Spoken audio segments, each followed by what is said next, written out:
Volume 1, Chapter 129, 13th of March, 1945. Jesus at the clear water. He cures the mad Roman and speaks to the Romans. Today, Jesus is with the 9 remaining disciples, as the other 3 have left for Jerusalem. Thomas, who is always cheerful, is therefore engaged both with his vegetables and with other more spiritual tasks, while Peter, Philip, Bartholomew, and Matthew look after the pilgrims, and the others go to the river to baptize. A real baptism of penance, owing to the bitterly cold wind. Jesus is still in his corner in the kitchen, while Thomas bustles about, but is very quiet so as to leave the Master in peace, when Andrew comes in and says, "Master, there is a very sick man, who I think should be cured at once, because they say he is insane, because they are not Israelites. We would say that he is possessed. He howls, bawls, and writhes. Come and see him yourself." "I am coming at once." "Where is he?" "He is still in the field." "Can you hear that howling?" "It's him."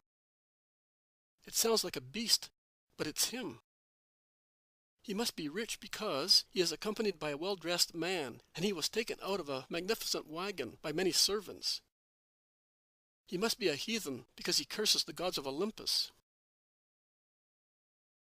"Let us go." "I am coming to see him too," says Thomas, who is more curious to see than worried about his vegetables. They go out, and instead of going towards the river, they turn their steps towards the fields, which separate the farmstead, as we would call it, from the steward's house. Some sheep browsing in a meadow become frightened and scatter in all directions. The shepherds and a dog, it is a second dog which has appeared in my visions, endeavor in vain to gather them together.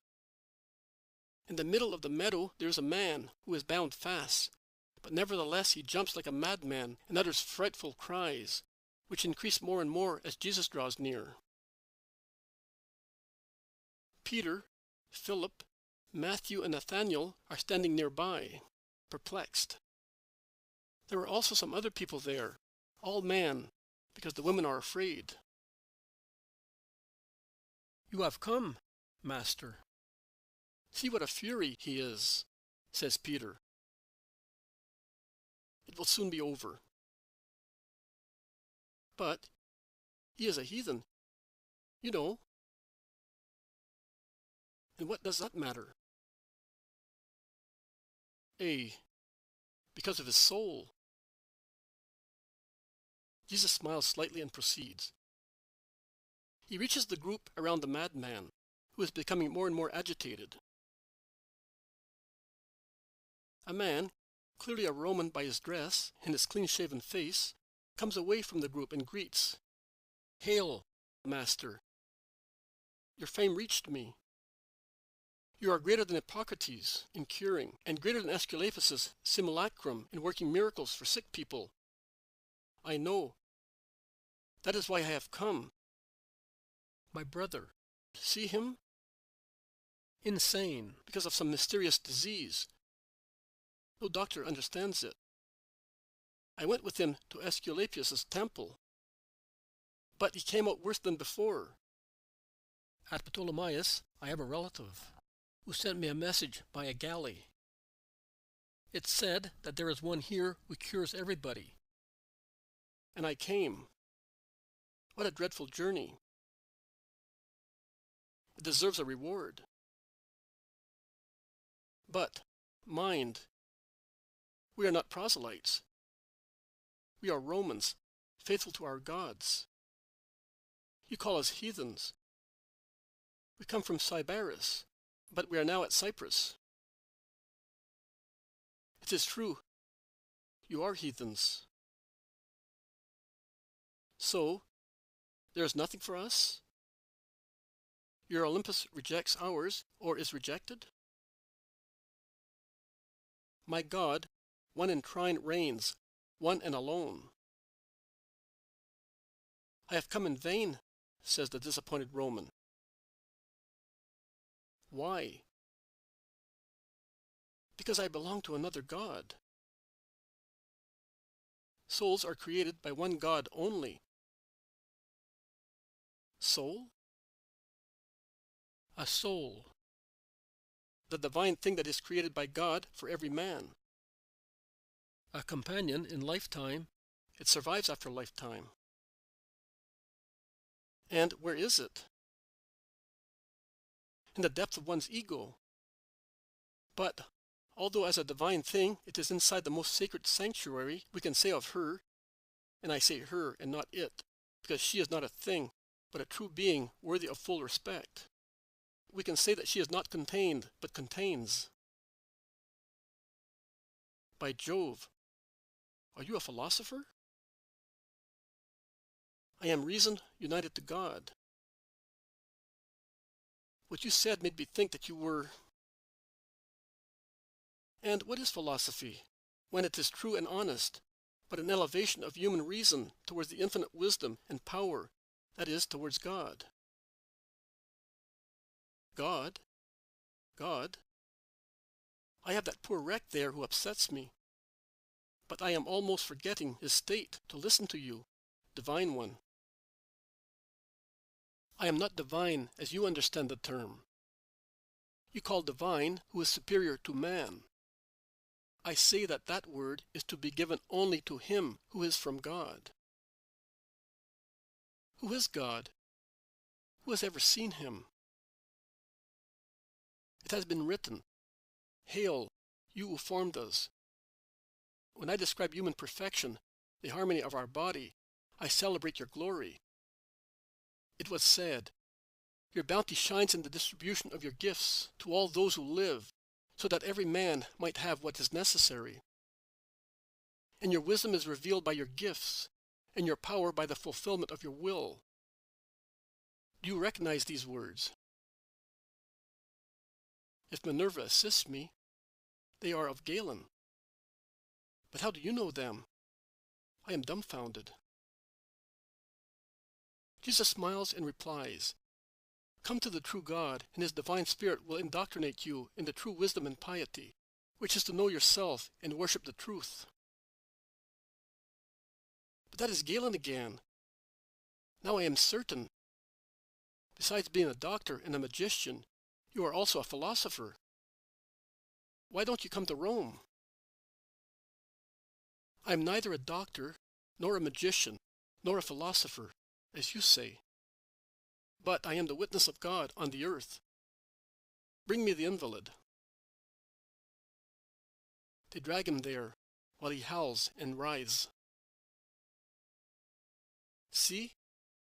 You say that he is insane, and that no doctor can cure him. It is true. No doctor, because he is not insane. But one of the infernal gods, I say so for you, a heathen, has entered him.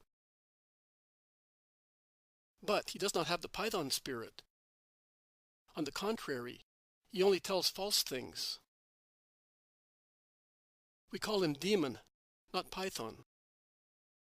There is a speaking one and a dumb one that deceives by means of seemingly true reasons, and one that is only mental derangement. The former is more complete and dangerous. Your brother is possessed by the latter, but now he will get rid of it. How? He will tell you himself. Jesus orders, "Leave the man. Go back to your abyss." I am going. My power is too weak against you. You expel me and gag me. Why do you always beat us? The spirit has spoken through the lips of the man, who then collapses exhausted. He is cured. Release him without any fear. Cured? Are you sure? But I adore you. The Roman is about to prostrate himself. But Jesus does not allow him. Raise your spirit. God is in heaven.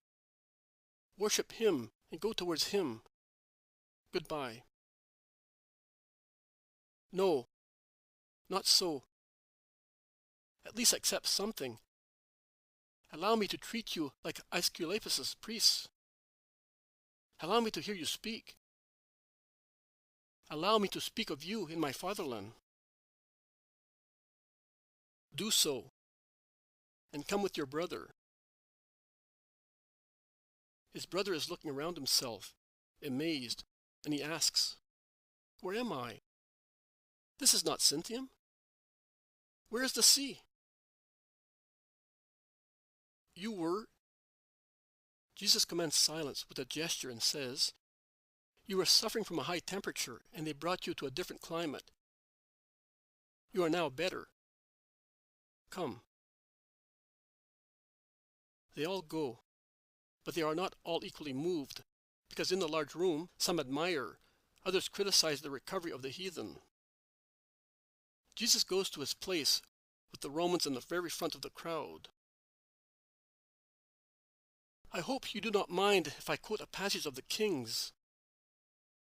It is said that when the king of Syria was about to declare war on Israel, there was a great honorable man at his court, a leper, whose name was Naaman.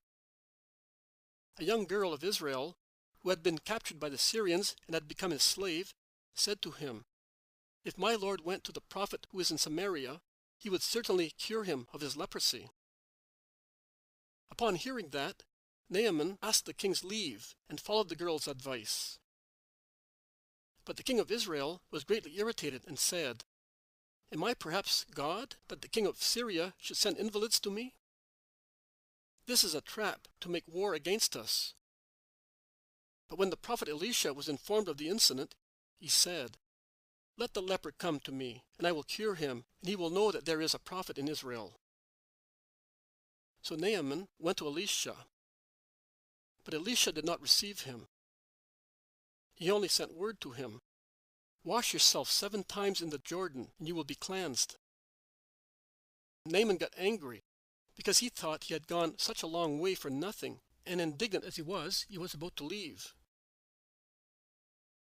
But his servant said to him, "He only asked you to wash yourself 7 times, and even if he had ordered you to do much more, you should have done it, because he is the prophet." Naaman then surrendered. He went, washed himself, and was cured. Overjoyed, he went back to the servant of God and said to him, "Now I know the truth. There is no other God on the whole earth. There is only the God of Israel." And since Elisha would not accept any gift, Naaman asked him to be allowed to take as much soil as would enable him to make sacrifices to the true God on soil of Israel. "I know that you do not approve of what I have done. I also know that I am not obliged to justify myself with you.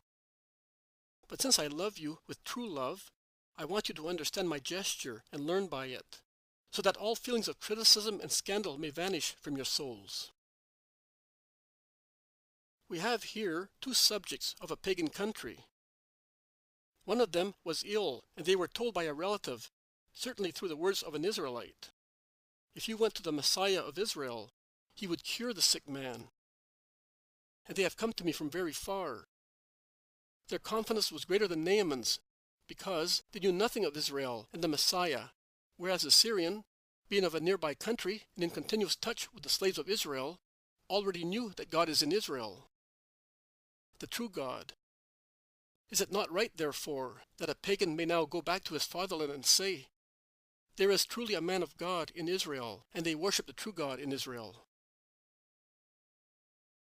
I did not say, "Wash yourself 7 times."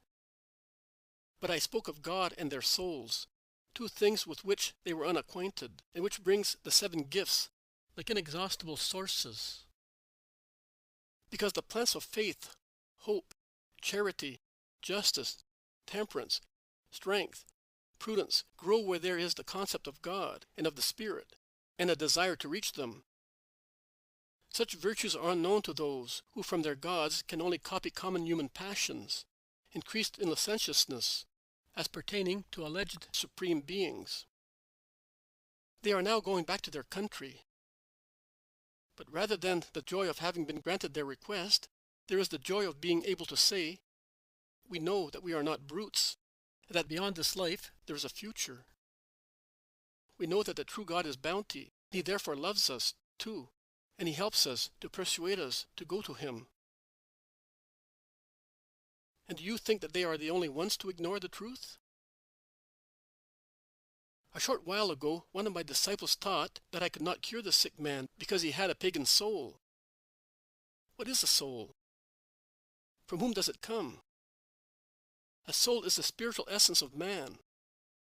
It is the being, created of a perfect age, which invests, accompanies, vivifies the whole life of the flesh, and continues to live when the flesh no longer exists, because it is immortal like Him who created it, God.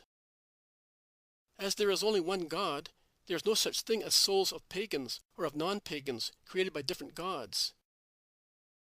There is only one power that creates souls, and that is the power of the Creator, of our one, only, powerful, holy, good God, with no other passion but love, perfect charity, a completely spiritual charity, which I call also a completely moral charity, in order to be understood by these Romans.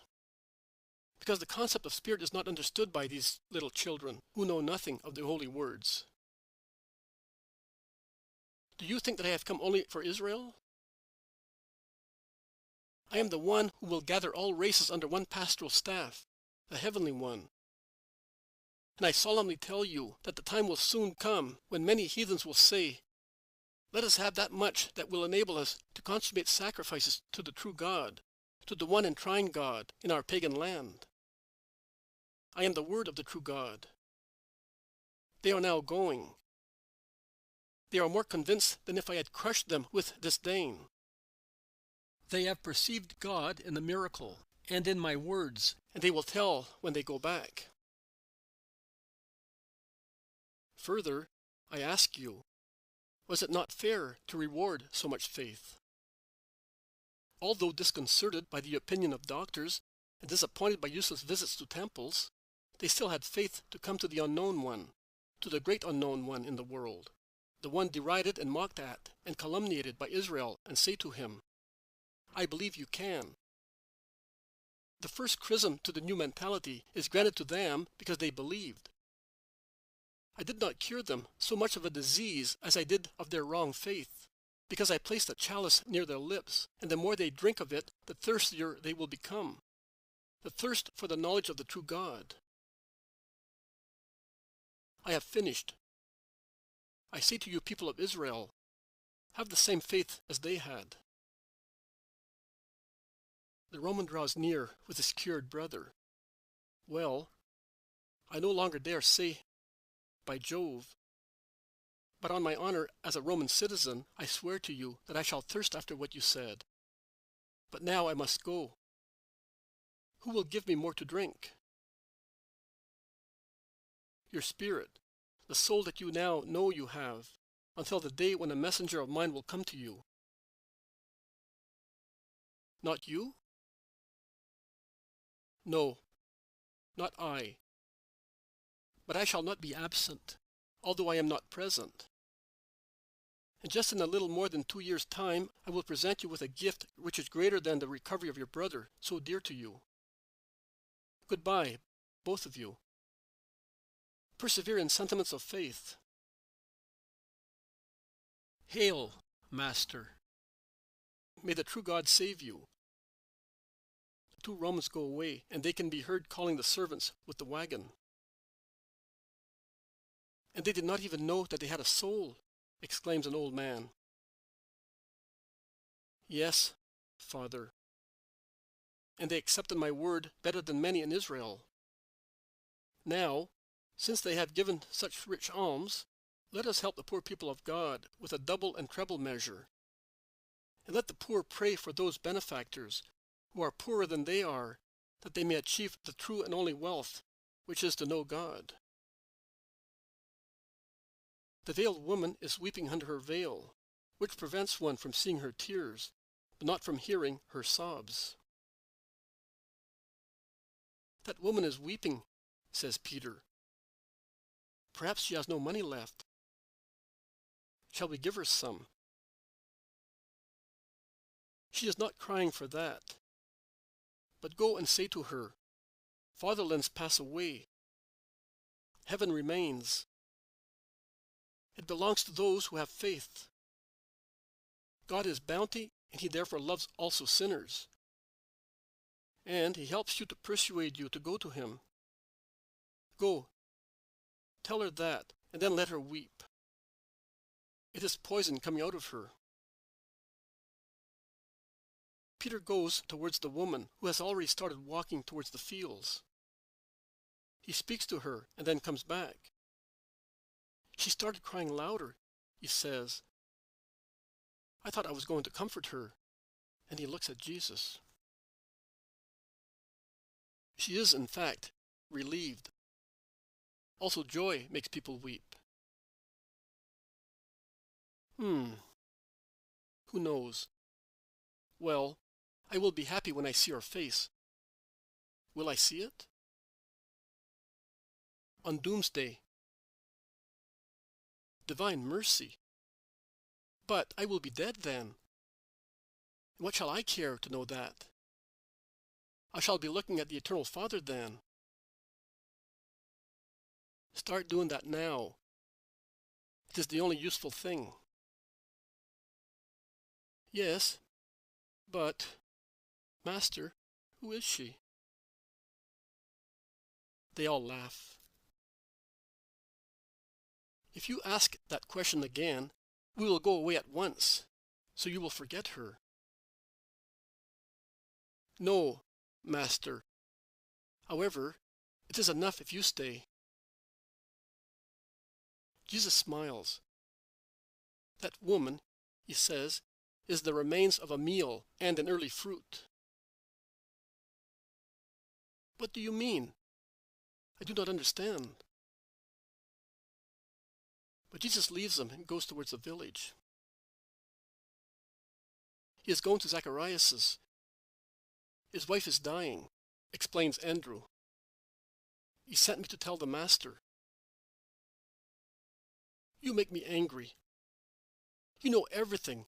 You do everything, and you never tell me anything. You are worse than a fish. Peter vents his disappointment on his brother. Brother, don't get angry. You speak also in my place. Let us go and haul our nets. Come. Some go to the right, some to the left, and it all ends.